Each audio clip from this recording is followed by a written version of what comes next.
Well, ahead of Maharashtra elections, it is a full-on Mahayuti. After the nomination filing period that's been over, ended on 29th October, there's the Mahayuti coalition in the ruling and the Mahavikas Aghadi, which is in the opposition. These alliances are now also witnessing rebels already. Big wigs of these alliances are ensuring that if there is any rebellion, someone who has been denied a ticket does not jump ship right away, because the withdrawal of nominations can still happen till about the 4th of November. But the tussle between, for example, let's take the Mahayuti, the ruling coalition. The Malegaon seat has become a huge concern. BJP is getting big share of most of the seats. On the other side, Mahavikas Aghadi has also sealed the seat sharing formula on 288 seats. Congress here is getting the massive share. Now, according to our resources, 10 seats are still where both the alliances are concerned. There could be a certain rebellion that could be expected with these alliances. And what are those big seats? If you're from Maharashtra, Borivali, Umred, Andheri East, Chinchwad, these are some of the seats which could become a concern for Mahayuti. But then there is the Pandharpur, Solapur South and Katol constituencies, where for the Aghadi, the rebels could actually prove to be a headache. पिछले 2 सालों में अगर आप देखें तो हर एक जो job opportunity या नए रोजगार की संधि महाराष्ट्र की तरफ आने वाली थी वो गुजरात भेजी गई है। फिर वो वेदांता फॉक्सकॉन हो, एयरबस टाटा हो, बल्क ड्रग पार्क हो, मेडिकल डिवाइस पार्क हो, सोलर एनर्जी इक्विपमेंट पार्क हो, काफी सारी ऐसी चीजें हैं जो भेजी गई गुजरात। गुजरात जाने से कोई हमें आपत्ति नहीं, कोई भी राज्य में जाए कोई खिलाफ नहीं, लेकिन हमारे हक का जो है, हमारे अधिकारों का जो है, वो छीन के मत दूसरों को दीजिए। तो हम तो उधर पूरा कॉन्फिडेंट है। जैसे हमने बहुत बढ़िया परफॉर्मेंस किया हरियाणा में, बहुत बढ़िया परफॉर्मेंस किया जम्मू एंड कश्मीर में, पर 29 जम्मू कश्मीर में तो कांग्रेस पार्टी 6 है। हरियाणा में हम जीती गए, इसे पूरा जो लोग मिठाई बांटे थे, जिलेबी बांटे थे, तो ये स्थिति उनका होगा। Sawanpadi voters have always supported me and their attachment to me, they are like my family. So they vote for me. Their only expectation that I should meet them at least once in 3-4 years, and that I do without fail. When it is election time, I go to each and everybody. Otherwise, all the development works in their villages, in their towns, are going on constantly. So they are very happy.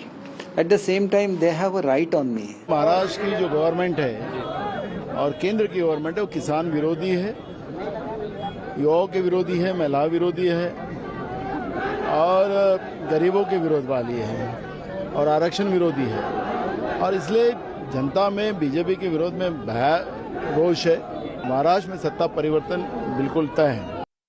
Now, here are some of the interesting developments that had taken place. On the last day of the nomination, NCP fielded Nawab Malik from Mankhurd.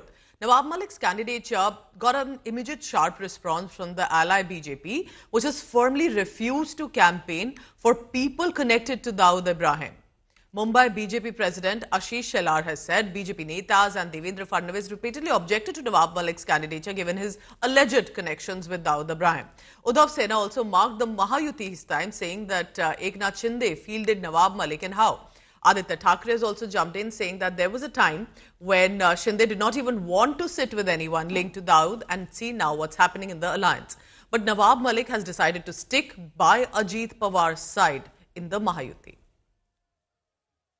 ऐसी क्या बात है कि अब BJP को इतनी allergy है नवाब मलिक से? हालांकि हर पार्टी का मुखिया अपना कैंडिडेट तय कर सकता है। बीजेपी तो कोई पूछती नहीं है अजीत पवार जी से आके कि हमारा कैंडिडेट कौन होना चाहिए, तो वो दूसरों के कैंडिडेट डिक्टेट क्यों करना चाह रहे हैं? मुझे पता नहीं वो क्यों ऐसा कर रहे हैं। अब पूरा देश जानता है कि मुझ पर क्यों इस तरह से लोगों की नाराजगी है, लेकिन मैं जो भी है, मैं अजीत पवार का आभारी हूं कि सारे विरोध के बावजूद उन्होंने मुझे उम्मीदवार बनाया। क्या कभी भी ऐसा इल्म या ऐसा लगता है आपको कि इतनी सारी चीजें करनी पड़ी, शरद पवार के साथ अगर मैं खड़ा होता और तुतारी ये चिन्ह लेकर यहाँ से लड़ता तो ज्यादा आसान होता रास्ता? देखिए, आसान राजनीति हो तो फिर राजनीति क्या है? हमारा पहचान ही धारा के विरोध में लड़ने से राजनीति चली। चाहे 96 में पहली बार जीता या पिछली बार 2019 में जीता, जो धारा बहती है उसके विरोध में ही हमने हमेशा अपना चुनाव निकाला है। यहाँ तक और सबका सवाल है, महाविकास आघाड़ी के नेताओं का सवाल है, उनसे मेरे संबंध तो अच्छे हैं, लेकिन दादा मेरे संकट के समय में जिस तरह से मेरे परिवार के साथ मेरे साथ खड़े रहे, तो हमारा कहीं ना कहीं इनर कॉन्शियस ये नहीं गवारा करता कि जो व्यक्ति आपके साथ खड़ा रहा उसको आप छोड़ दें। हम उनके साथ खड़े हैं, लोग हमारे साथ हैं। We express displeasure with Ajit Pawar and NCP. We can't support the terror supporter Nawab Malik, and that's why BJP Eknath Shinde Shiv Sena has officially now declared Bullet Patil as Mahayuti's official candidate. We will see the vote jihad supporter Abu Azmi and terror supporting leader Nawab Malik are defeated from Mankur Assembly. Bharatiya Janata पक्षाची भूमिका खूप स्पष्ट आहे. महायुतीमध्ये असलेल्या सर्व पक्षांनी आपापले उमेदवार आपणच ठरवायचे आहेत. विषय फक्त नवाब मलिक यांच्या अधिकृत राष्ट्रवादी काँग्रेस अजित पवार गटाच्या उमेदवारीबद्दल आहे. भारतीय जनता पक्षाची भूमिका या अगोदरही देवेंद्रजींनी स्पष्ट केली, मी वारंवार केले, पुन्हा एकदा सांगतोय.